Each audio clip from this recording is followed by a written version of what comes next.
बिस्मिल्लाहिर्रहमानिर्रहीम अस्सलाम वालेकुम। इमरान खान को गालिबन बड़ा रिलीफ मिलने जा रहा है सुप्रीम कोर्ट से। आज पहली समाअत हुई थी जिसमें इमरान खान ने असल में पिटीशन दायर की सदाती रेफरेंस के थ्रू 4 सवालात पूछे और वो 4 सवालात बड़े अहम थे कि आया ये जो मुनहरिफ अराकीन है वोट डाल सकते हैं, इनका वोट काउंट होगा, ये नाअहल होंगे, कितनी देर के लिए होंगे, ताहयात होंगे। यानी ज़बरदस्त सवालात के ऊपर उन्होंने एक रिपोर्ट जो थी सदाती रेफरेंस की वो उन्होंने सुप्रीम कोर्ट में इस वक्त फाइल कर दी। लेकिन इंटरेस्टिंग सूरत हाल ये है कि जस्टिस उमर अता बंदियाल उनकी जानिब से बड़े जबरदस्त रिमार्क्स दिए गए और उससे भी बढ़कर जस्टिस मुनीब अख्तर इनकी जानिब से रिमार्क्स दिए गए। अब जस्टिस मुनीब अख्तर कहते हैं कि आर्टिकल 17 सियासी जमातें बनाने के हवाले से है।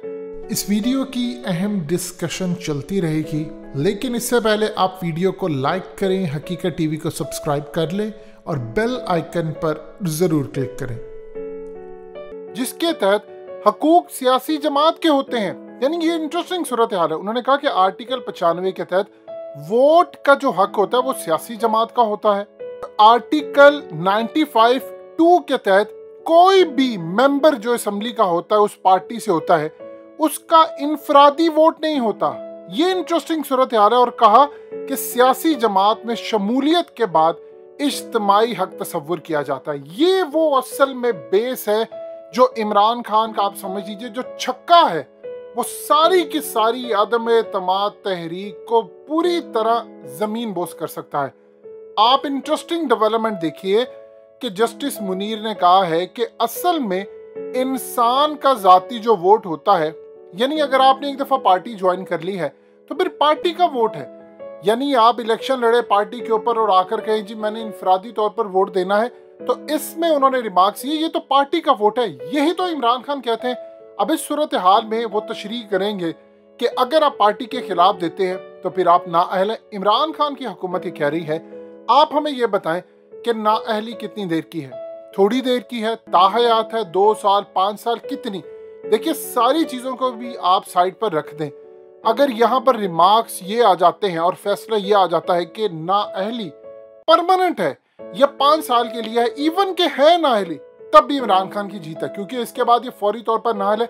लेकिन एक सवाल पूछा गया उनसे कि आप बताएं कि अगर मुनहरिफ अराकीन वोट देते हैं तो क्या वो वोट तस्वुर होगा। यहाँ पर अगर सुप्रीम कोर्ट ने जजमेंट दे दी कि वोट तस्वुर नहीं होगा, अगर इन रिमार्क्स को देखा जाए तो गालिबन आपको नजर आता है कि वोट जो मुनहरिफ अराकीन देते हैं वो तस्वुर ही नहीं होगा। तो इमरान खान तो बतौर प्राइम मिनिस्टर रहेंगे। लेकिन जस्टिस उमर अता बंदियाल ने तो एक हाथ आगे बढ़कर जो काम किया है वो सबसे बेहतरीन है।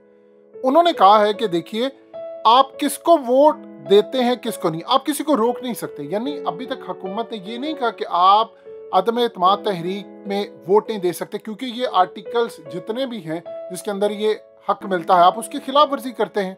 जो इंडिविजुअल है उसमें अब जस्टिस उमर अता बंदियाल ने काम ये किया है जो कि असल में पूरी पीडीएम के लिए एक सबसे बड़ा झटका है। उन्होंने कहा है कि तमाम जो पार्टीज हैं उनको लिखा है कि आपने हमें रिटर्न लिख कर देना है, आपने हमें बताना है कि आप इस बारे में क्या कहते हैं। अब सबसे बढ़कर बात यह है कि ये कानून बनाया था आसिफ जरदारी ने और नवाज शरीफ ने, क्या पार्टी के खिलाफ नहीं जा सकते। यानी उन्होंने कहा था कि जो लोटे हो जाते हैं, जो माजी में छांगा मांगा की सियासत नून लीग ने की, जो मरी के अंदर पीपल्स पार्टी ने की, यानी हम एक दूसरे के खिलाफ वोट देते हैं तो होता यूं है कि कोई थर्ड पार्टी होती है, कोई एस्टैब्लिशमेंट को कुछ वो बंदे तोड़कर अलग कर देते हैं। तो लिहाजा हमने ये रास्ता ही बंद कर दिया है। हम ये कहते हैं कि कोई बंदा वोट हमारी मर्जी के खिलाफ ना दे। अब आप अंदाजा कर लें कि इन्होंने खुद ये कानून बनाया, सुप्रीम कोर्ट अब इनको कह रही है कि आप लिख कर दें कि आप क्या कहते हैं। अब जाहिर सी बात है हर पार्टी का चेयरमैन देगा। यानी अगर वो यहाँ पर कहते हैं कि जी हम ये कहते हैं कि हमारे अरकान हमारी पार्टी के खिलाफ वोट दे दें, तो ये सबसे पहले ये फंसेंगे, क्योंकि इन्होंने हालिया कानून पास किया, फिर इन्होंने एक रिटन डॉक्यूमेंट सबको लिख कर दिया कि अगर आपने पार्टी के खिलाफ अदम एतमाद में वोट दिया या किसी भी काम में तो आप लोगों के खिलाफ एक कार्रवाई होगी।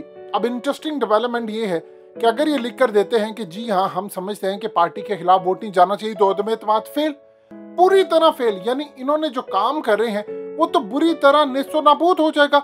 यानी आप अगर इन रिमार्क्स को सिर्फ देखें तो बदतरीन हार होने जा रही है पीडीएम की और इमरान खान के मौकफ की सबसे बड़ी जीत। आप देख लें कि इस वक्त सुप्रीम कोर्ट ने यहाँ तक तो कह दिया है कि जी आपकी ये हार है या फलाने की जीत है, यानी एक उन्होंने जो इंडिकेशन दे दी है इसके मुताबिक आपकी पार्टी का इनफरादी वोट नहीं होता।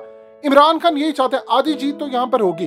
अब असल में उन्होंने ये पूछना है कि अगर ये होता है तो आपका वोट शुमार होगा, अगर तो होता है तो उसके बाद नाअहली बनती है तो आप बताएं कितनी देर में, और अगर वोट शुमार नहीं होता तो ये वोट दे देते हैं तो उसके बाद वोट की भी इज्जत जो है वो इमरान खान के हाथ में आ गई, यानी वो भी जीत जाएंगे और उसके बाद नाअहल भी होंगे। अब आप इमेजिन कर लें कि आप नाअहल भी हो गए हैं, आपका मामला भी सारा खराब हो गया है और उसके बाद आपका कैरियर भी दी एंड हो गया है। अब यहाँ पर जजमेंट आ जाती है कि जी 5 साल के लिए या ताहयात नाअहल। आप इमेजिन कर लें, इन्होंने तो पैसे भी पकड़े हैं और इस सूरत हाल में अगली दफा जो इलेक्शन लड़ना है उसकी पार्टी के जो वादे हुए हैं वो भी इन्होंने किए हैं। अब इन केस अगर मामला यहाँ तक पहुंच जाता है कि अगर हॉर्स ट्रेडिंग करने वालों के खिलाफ सबूत है या बिकाऊ माल के खिलाफ ये हो सकता है, तो आप ये समझ ले सारे का सारा मुकदमा पक्के हुए फल की तरह इमरान खान की झोली में आकर गिर जाएगा। यानी जो इमरान खान चाहते हैं वो पूरे का पूरा केस इमरान खान यहाँ से विन कर सकते हैं। देखिए इन रिमार्क्स पर तो सूरत हाल क्लियर होगी। सुप्रीम कोर्ट बार ये कह रही है कि इनफरादी होता है। अब देखिए जस्टिस उमर अता बंदयाल बहुत समझदार हैं, उन्होंने एक काम किया है कि उन्होंने तमाम पार्टीज को कह दिया है कि भाई आप लिख कर दें, यानी अब ओपोजिशन बताएगी रिटर्न कि ये क्या है। अगर वो यहाँ पर मौकफ अगेंस्ट देते हैं तब भी फंसते हैं, हक में देते हैं तब भी फंसते हैं। यानी अगर वो कहते हैं कि ठीक है जी हम ये कहते हैं कि पार्टी के खिलाफ जा सकते हैं, तो सबसे पहले पूछा जाएगा कि आपने कानून क्यों पास करवाया और आपने हालिया डॉक्यूमेंट्स जो दिए, या आप ये समझते हैं कि फ्यूचर के अंदर आपके खिलाफ भी जा सकता है। असल में ये जितने पीपल्स पार्टी, नून लीग, ये तमाम लोग हैं, इन्होंने आज तक अपने एमएनएस को क्यों काबू करके रखा, क्या पार्टी के खिलाफ नहीं जा सकते। यानी कल को आप ये देखिए कोई भी इनके अंदर ग्रुप उठ जाता है, कल को वो क्या देता है, कोई दूसरी पार्टी ऑफर उनको कर देती है, 80-90 लोग उठ जाते हैं, 25-30 लोग उठ जाते हैं। हुकूमत तो यहाँ पर 2-2, 3-3 एमएनएस के ऊपर खड़ी होती है। किसी की हुकूमत कल को जो सूरत हाल, मिसाल के तौर पर इस वक्त आप देख लें कि आसिफ जरदारी कभी भी दोबारा हुकूमत में नहीं आ सकते अनटिल के वो किसी भी वजह से मखलूत हुकूमत बनाते हैं। अब इस सूरत हाल में आप देख लें पंजाब उनके पास नहीं, पंजाब इस वक्त डिवीजन हो चुकी है, केपी के इमरान खान का पक्का है, पंजाब में भी उनकी सीटें, नून लीग भी ये काम नहीं कर सकती। तो जो सूरत हाल थी कि वो एब्सोल्यूट मेजोरिटी वाले, वो खेल खत्म हो गए और कल को आप उठकर कोई भी 40-50 बंदे तोड़ लेते हैं, 10 तोड़ लेते हैं, 20 तोड़ लेते हैं, तो आपकी तो हुकूमत गई। लिहाजा ये गलती तो ये लोग करने नहीं चाह रहे, और अगर ये लोग यहाँ पर ये गलती नहीं करेंगे तो इनको लिख कर देना पड़ेगा। यानी ऐसी सूरत हाल पैदा हो गए। देखिए इमरान खान ने पुतिन की तरह फिंगर टिप्स पर सारा काम करके रखा हुआ है, फिंगर टिप्स पर। साथ उन्होंने जो तकरीर कर दी है, उन्होंने रास्ता भी खोल दिया। उन्होंने कहा कि ठीक है मैं बाप की तरह हूँ, गलती हो जाती है, मैं बेनिफिट ऑफ डाउट दे देता हूं, तुम घर वापस आ दो। आप इमेजिन कर लें कि किस लेवल पर जाकर उन्होंने काम किया है कि सारे का सारा खेल उन्होंने बिल्कुल अपने इर्द गिर्द समेट लिया है कि आप वापस भी आ जाए, आपको नायल भी करवाएंगे। इसके बाद जो प्लान इनका बना था वो पूरे का पूरा नेस्तो नाबूद होने जा रहा है और इमरान खान की आधी विक्ट्री तो आज के रिमार्क्स के बाद डिक्लेयर हो गई है।